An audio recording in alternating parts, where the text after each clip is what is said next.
What's going on, 49 Faithful, 49 Fam, 49 Gang? It's your boy 49 Dion here, back with another video. So definitely hit that like button, hit that subscribe button, turn on the post notifications so I can keep you up to date on any and everything San Francisco 49. With that being said, let's get right on into it, people. So we've already went through the running back, we already went through the quarterbacks to figure out who should stay, who should go. And now, right now, biggest name associated with the 49ers and the guy that's picking up a lot of steam is none other than Detroit Lions quarterback Matthew Stafford.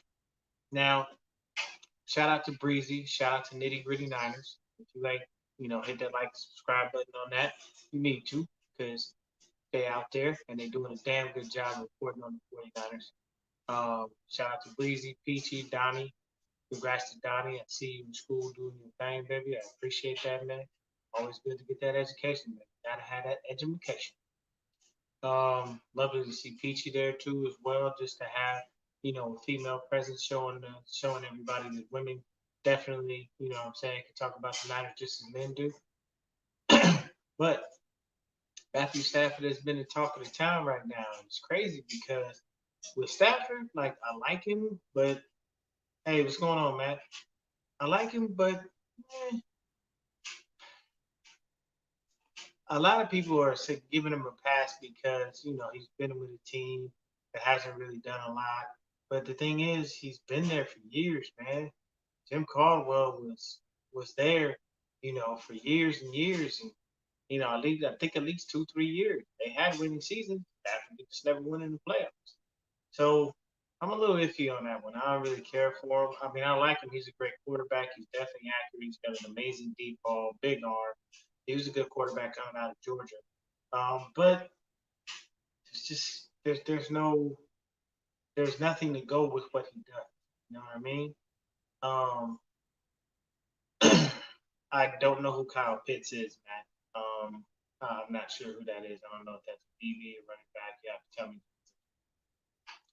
But what I'm talking about right now is strictly just running backs. So touch on the little Matthew Stafford thing real quick. So the running backs, man, we had running back after running back after running back on our roster. I'm talking about running back at like everybody, man. People kept getting injured. So this year we had Jet McKinnon, we had Raheem Mostert, we had Jeff Wilson Jr., we had Austin Walter, we had JaMycal Hasty. So we had a total of 5 backs that were there. Oh, my bad. TC, Tevin Coleman. So that's 6. Uh, we had 6 running backs, man, and all of them touched the rock in some way.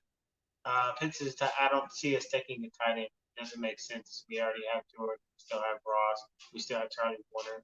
Taking a tight end is just but it wouldn't make sense. I know what they're thinking. They're thinking of 2 tight end set. As far as that goes with George Kittle, but nobody stayed healthy enough. It would have been a blast to see George Kittle and Jordan Reed out there doing, uh, amazing things in a 2 tight end set, but nobody could stay healthy. Jimmy couldn't stay healthy. The line was shit. There's a billion reasons why the 2 tight end set just doesn't make sense right now.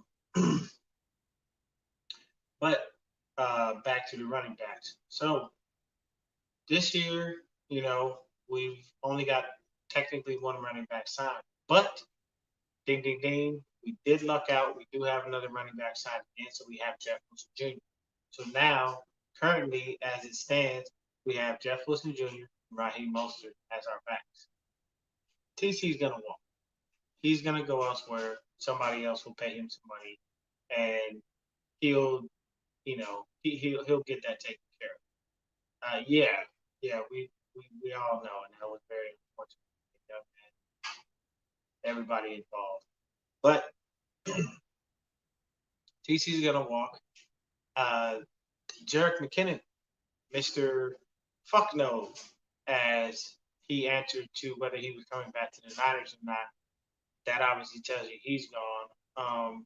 You know, to me, at the end of the day, it's always going to be disrespectful. We paid you, we took care of you. You should have been out of here. and we kept you on the roster even though we reworked your contract. You made almost $20 million while you were here, doing nothing, sitting on the fucking bench. And you didn't get cut. Why? Because Kyle loves you. And he thought he saw something in you. I mean, you had 6 touchdowns and, a little over 500 scrimmage yards, but that's in 3 years. That's trash. If you average that out over 3 years, man, you only average 2 TDs. And one of those TDs that you had was a receiving touch. So nothing that is too great to me. I don't see anything. So for me, it's a situation of the running backs that we should keep when we come back. And I'm just being honest with you, is Raheem Mostert, Jeff Wilson Jr., and Michael. And the reason being, it's not a milkshake, it's actually a protein shake, and it's actually fantastic, man. It's got all the fruits and berries and everything, bro. When you work out, man, you've got to get that protein shake, bro. It's actually really good. But with the running backs, the number one running back is going to be Raheem Mostert. We have to pray to God that these guys stay healthy next year, man, because we can't keep going to running back after running back. Now, the little kid Austin Walter that we had on the practice squad, he flashed. He showed a little something, a little small promise. Jerick McKinnon is just Jerick McKinnon. He's no longer the Jet. He had a nice little run when we were playing against the Jets. Pun intended on that one. Yeah, we did extend Jeff Wilson. That's correct. But he doesn't have the speed, because if that was Raheem Mostert, he's taking that to the house. He gone. Anyway, catch him. He's not. Nobody's closing in on him at that angle that fast. If that's Jeff Wilson Jr., he might actually bowl somebody over and still possibly get to the house, because that's just the way Jeff plays. Jeff Wilson Jr. is a very big guy. Yeah, and that's it. Yeah, hasty too. So for me, I'm looking at it: Raheem, Jeff, Jermichael. That's it. TC, Jerick McKinnon, Austin, like all of those dudes that could walk. We don't need them. It's a very simple process. You find a way to be able to make sure that you get all those guys involved. Kyle loves to have 3 running backs involved on any given day. And I don't see us drafting a running back. I feel like if we do, it's a wasted draft pick when we have more pressing needs. We have no DBs. We need to make sure we get a guard on the offensive line, and possibly even a center too, just based off the fact that, the line is just dying. We've got to re-sign Trent Williams. Otherwise, we'll be drafting a left tackle in the first round. So there's a variety of different things that we need to do. And, keeping unwanted and unneeded people and unnecessary people is just dumb to me. Like, we kept CJ Beathard all those years. For what? Because he had a nice little deep ball? That's cool, but I mean, when you have a deep ball but you can't win a game, not worth much, are you? But these are those people that stayed just due to Kyle. Like, Kyle loved, his guys. He loved him some CJ. He loved him some Jerick McKinnon. He loves him some Dante Pettis. Like, it took him all that time to get rid of Pettis.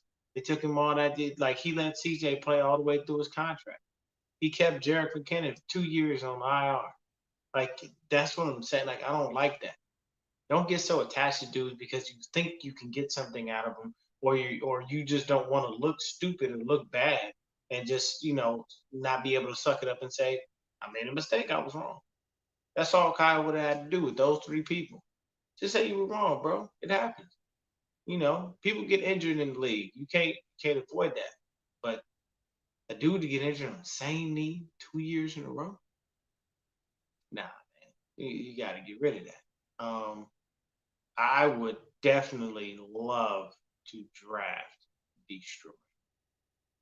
I would love to draft that kid.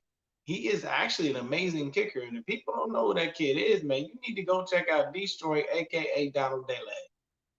That kid is straight, flat out balling, man. Like, I mean, he's great with the YouTube thing, but he can really kick, and he's an athlete. Like the kid is just amazing. Like if people don't actually know who he is, you got to check him out. Destroying is just actually really amazing. He was actually on I Am Athlete. I believe he's trying out for the combine this year. I hope they do have it. But that would be the key. Yes, I don't want to draft. I don't want to draft another pass rusher. I'm just tired of drafting pass rushers in the first round. They both still come back fine. If we can just get Kerry Hyder to suck it up and take a lower amount of money for 1 year and we'll pay him on the back end, that'll be perfectly fine too. But this video is just going to be short, quick, and to the point. The running backs that are going to stay should be Jeff, Raheem, and JaMycal Hasty. We don't need anything to do with Jerick McKinnon and his fuck no self. And we would have said fuck no to him in the first place because why would you want him to come back to do what? Sit on the bench with tired legs? You in the NFL, bro, you can't get tired. The minute you get tired, somebody coming in and take your job. Like that's the premise. That's the mindset these guys have. Like they automatically say to themselves, like the minute I sit down, if I'm sitting down for too long, somebody can come in and steal my gig. Now you could get lucky and just get you a trash ass person that's there behind you. They just serviceable. Things happen. It is what it is. You know you coming back. Even the situation with Sherm. I don't think Sherm was injured for those 7 weeks. You serious? Come on, man. Sherm wasn't injured for no 7 weeks. He was not. Sherm was sitting there. They was trying to find a trade partner. They couldn't. And they wound up letting him chill. I understand injuries to your legs better than anyone, but I am not going to sit up here and say because a calf injury is going to linger for 7, 8 weeks. It just, nah, but you ain't never heard of Epsom salt? You ain't got all that money you got, you ain't got nobody that can get that calf ready to go. And it took setting down. That makes sense. But that's all I really have, guys, for tonight. It's a very quick situation. The three guys to stay once again: Raheem, Jeff, and JaMycal Hasty. JaMycal is the prototypical back for Kyle Shanahan's offense for his running and catching ability. Jeff Wilson Jr. is great on the back. So is Raheem Mostert. So all of them fit the bill, and all of them can do what they need to do. And the great thing is you have a change of pace kind of guy when you switch it up from Raheem over to Jeff because Raheem is that smooth, fast Mosterati that he is. He hits that hole and he puts his foot in the ground and here comes 23, 24 miles an hour and he's gone. He can't catch it. Jeff Wilson Jr. is one of those put his foot in the ground, he'll bang with you and drag you into the end zone with him if he has to. JaMycal Hasty is that jump cut kind of dude. When you see him playing, that's what he's doing. He's making those little cuts, boom, and then he'll try to get going. If JaMycal Hasty gets into the open field with somebody, though, he's going to smoke people. He's super fast. It just was never on display because those holes didn't open up. The line wasn't opening up holes the way they should have, and he didn't really get those kind of opportunities. So, it's a definitely, a hard situation when you come into it. You don't have you have the A, B, and C guys, but they close them so fast, you can't really get through them. But I have to say, that's all I really got for you, man. Thank you for tuning in, Matt. I appreciate it. Not really much else to go on here. As far as that goes. Let's see here. Hold on one second. I was trying to go to check it out. Let's see. She's got Kyle Pitts is more of an athlete he's collecting. I can dig that. Let's see.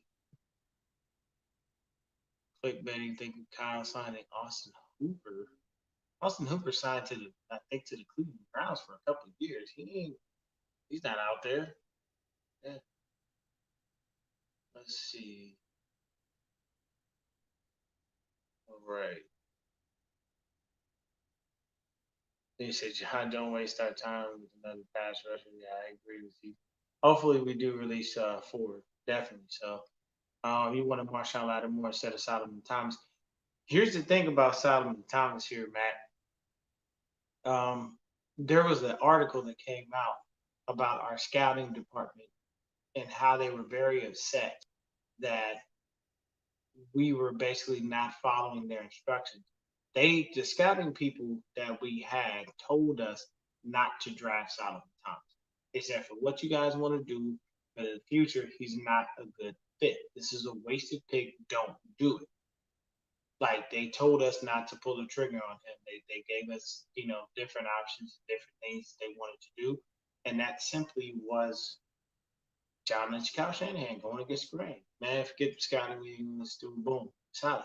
And there were more scouts that worked for us that came out and basically backed up these stories. Basically, them saying like, "Hey, man, like we're trying to tell you guys, this is our job. This is what we do, and we're telling you certain players aren't working. You're just drafting whoever you want to draft. Like, what's the significance of us being here?" So there were a lot of scouts that wound up quitting because they weren't being taken seriously. So that's part of the reason we got Solomon Thomas because we didn't listen to the scouting. Let me see. I love Malik Hooker. I still like him. He's still a great safety. You know what I'm saying? He was a DB slash safety, and I like Malik Hooker. Man. I think he would have been fantastic defense. He's the thing with me, Matt, is I like ball hawks. I don't want the dude that's gonna cover and just hold you, 2 or 3 yards. I don't care about that. I like a ball hawk. You know, um, there's a record in the NFL that I think will never be broken because nobody focuses on it enough to break it. And this record has stood the test of time. And that is the all-time interception record held by Paul Krause. Paul Krause has, I believe, 77 or like 78 career interceptions. Nobody's gotten close to that. Outside of Rod Woodson, I want to say he's the closest, but I think number two behind him. But nobody else you know, nobody else is coming close to that because people don't think, let me pick the ball off. They just try to knock it down. They just try to keep up with the receiver, too busy committing PIs and not paying close attention. That's how it works. But you got to do it.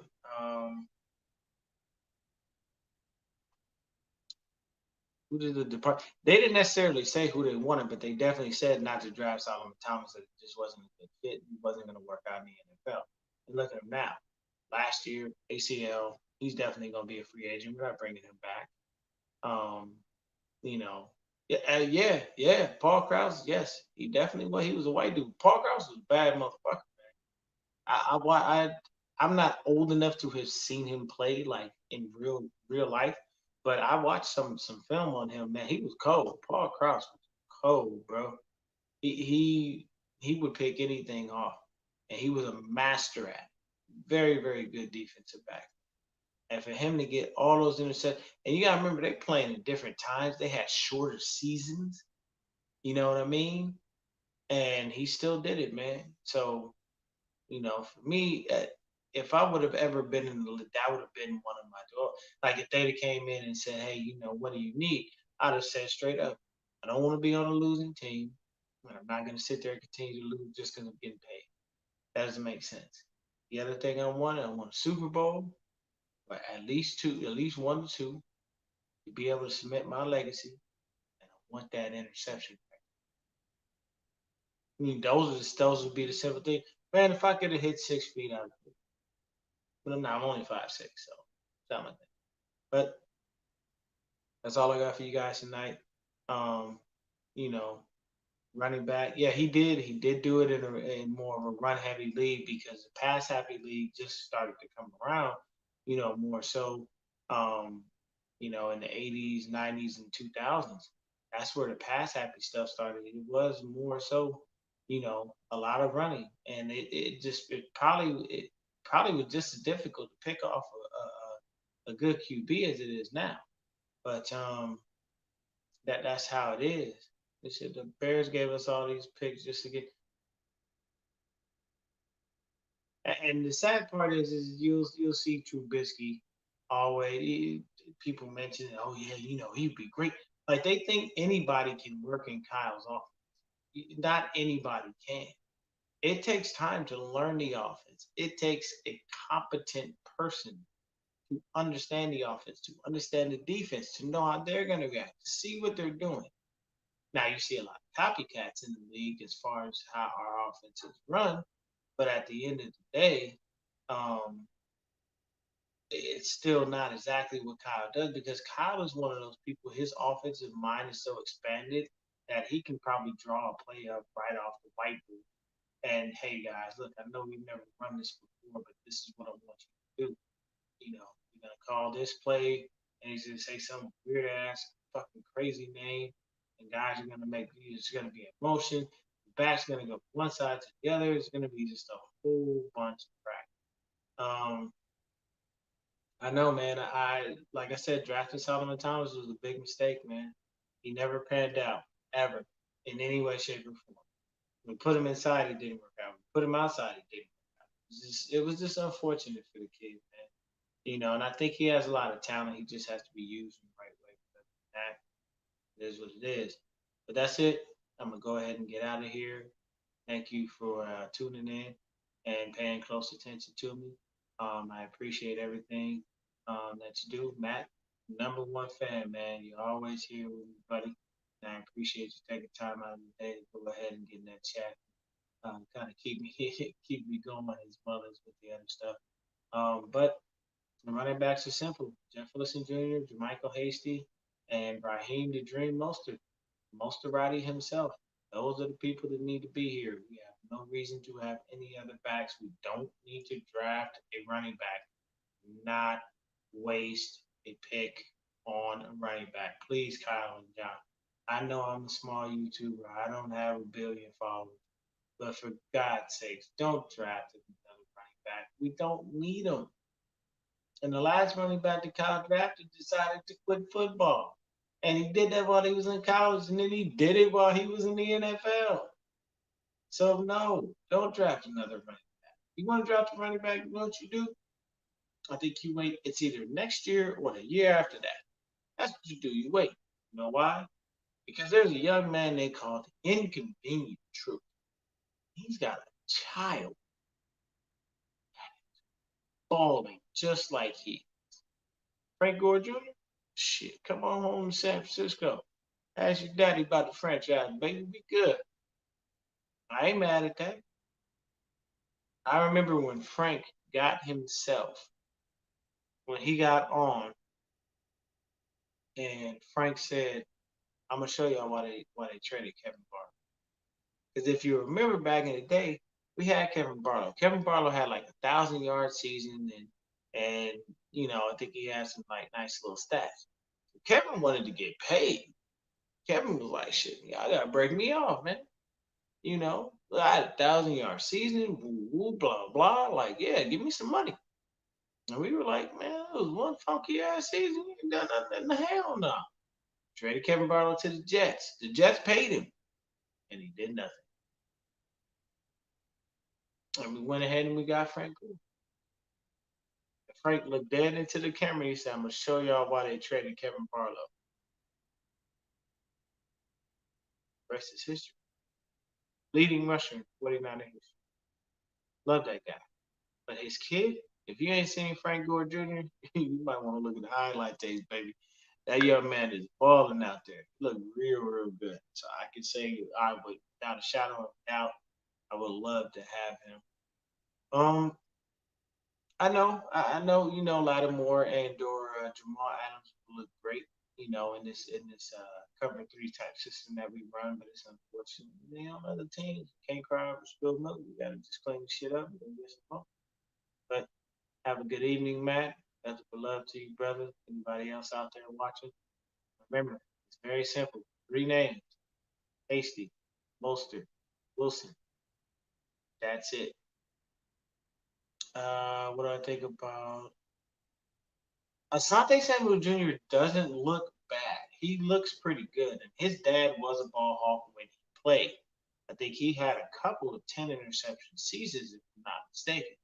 He was one of those dudes who I respected because, once again, he was a ball hawk. His dad, he looks good. He looks good. He reminds me a lot of his father.